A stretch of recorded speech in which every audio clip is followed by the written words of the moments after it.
welcome back to the channel. How's everybody doing? This evening, I don't know, it's about 5 p.m, 4 p.m, I'm not sure, but class just let out. I am now out of school. As you all know, I'm in the middle of a 3-day training course, an electrical course at the Chrysler Training Center, and I am loving it.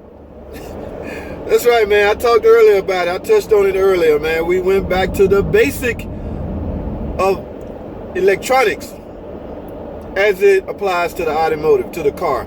Okay, now, y'all know how we get sometimes, especially in the morning before we get serious, we tend to go off topic. Everybody talk about their problems they've seen, problems I've seen. Some of the problems I've seen, nobody else has seen.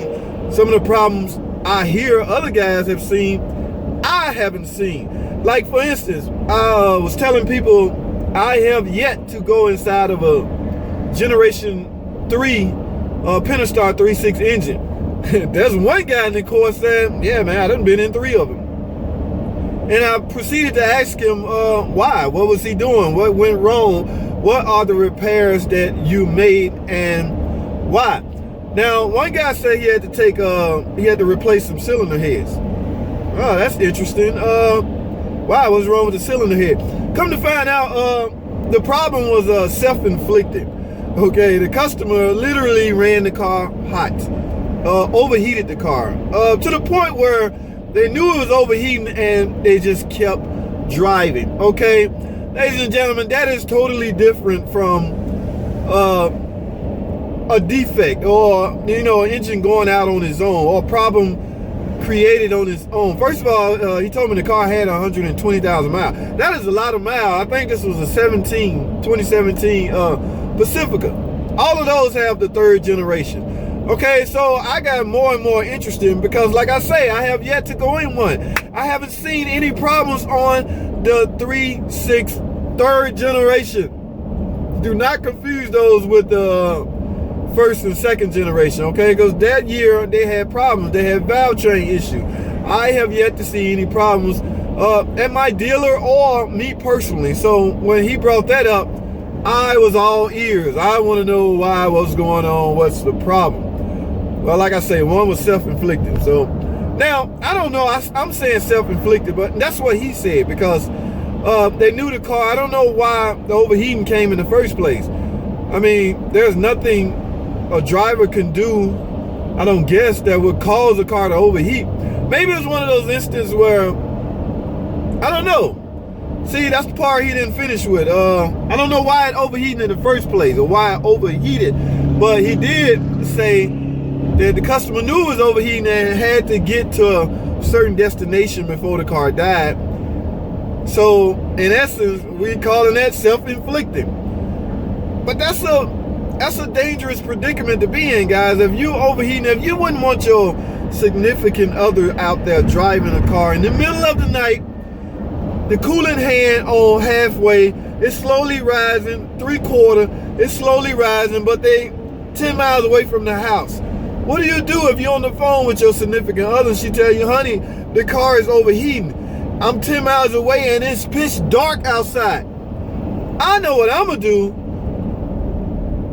but I don't want to say it because, you know, but what would you do if you was in that position? You're going to tell her to keep driving? Hey, man, that's the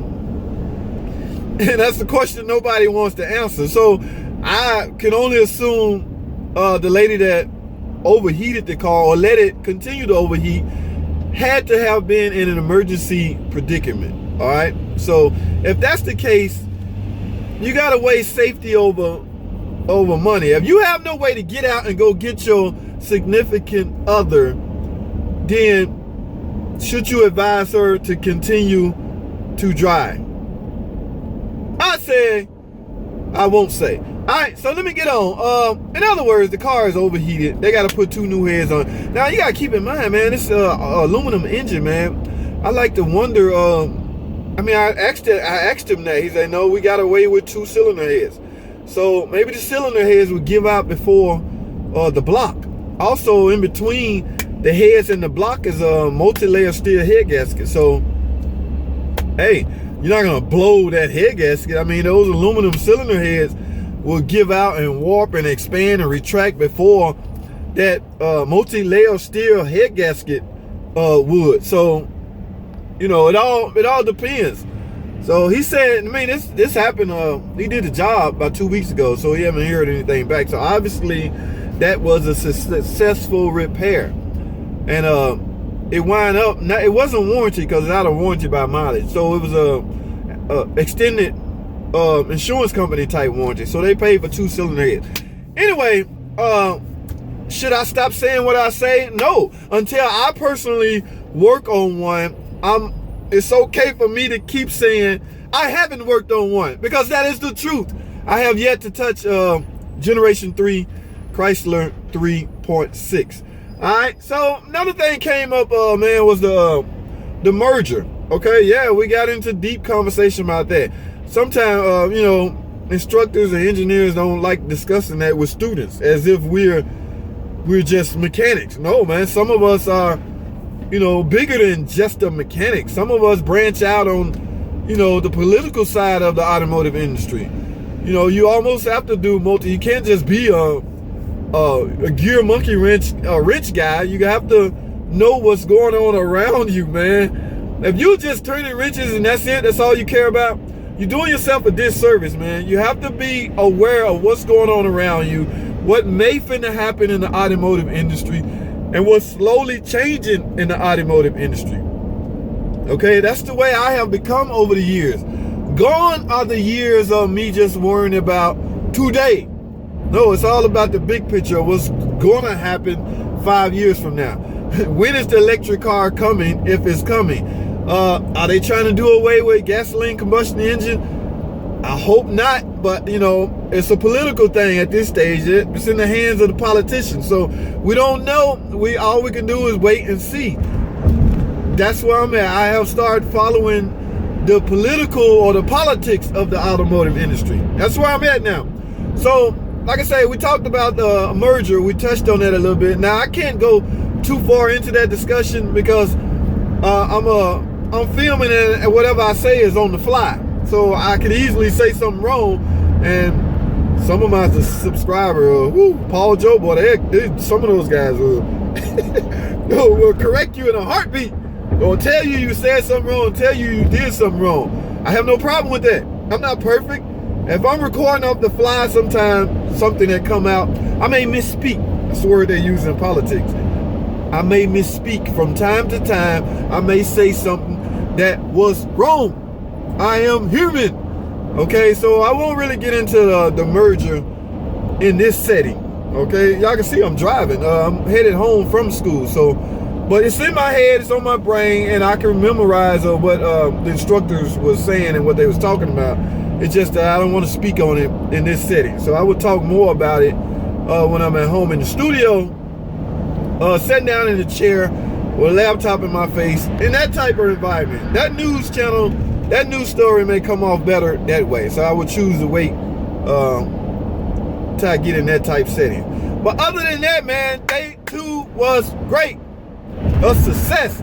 I haven't turned the wrench in 2 days. I feel some type of way about that. I don't know, man. Just like a 15 millimeter wrench is calling me. A 10 millimeter wrench. Where you at, JT? It'll be calling me, man. After 2 or 3 days of me not turning wrenches, you know, I'm gonna have to get the feel back. All right. Well, I already know I got a couple of cars waiting on me at the shop when I go back Friday, and one just happened to be a so-called recheck. I don't think it's a recheck. I think they got other problems. No mechanic think that they have a recheck. They always think there's something that they left out that they didn't address or sell. So that's the way I'm thinking. And in fact, when they called me on the phone and told me the car was back, that's the first thing I thought. Man, I probably should have sold such and such also. So it's just going to be a continuation of the diagnosis. All right. First of all, I'm going to verify if it's anything that I did. If not, then sure, it's just a continuation. Because the guys at the shop, they don't want to touch it because JT been all over it. I'll be the same way. All right. So I am going to wrap this up, man.